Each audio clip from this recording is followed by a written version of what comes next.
চট্টগ্রাম মহানগরে পৃথক অভিযানে আগ্নেয়াস্ত্র, গুলি ও দেশীয় অস্ত্রসহ 4 জন সন্ত্রাসীকে গ্রেফতার করেছে পুলিশ। সিএমপি ডিবি উত্তর বিভাগের অভিযানে এক সন্ত্রাসীকে গ্রেফতার করা হয়।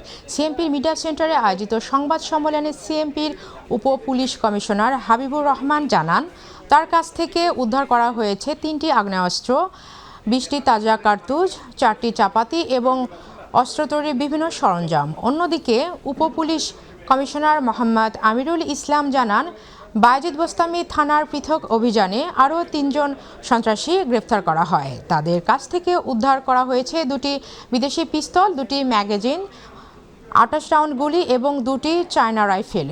পুলিশ জানায়, গ্রেফতারকৃতরা দীর্ঘদিন ধরে সন্ত্রাসী কর্মকাণ্ডে তাদের বিরুদ্ধে বিভিন্ন অভিযোগ রয়েছে।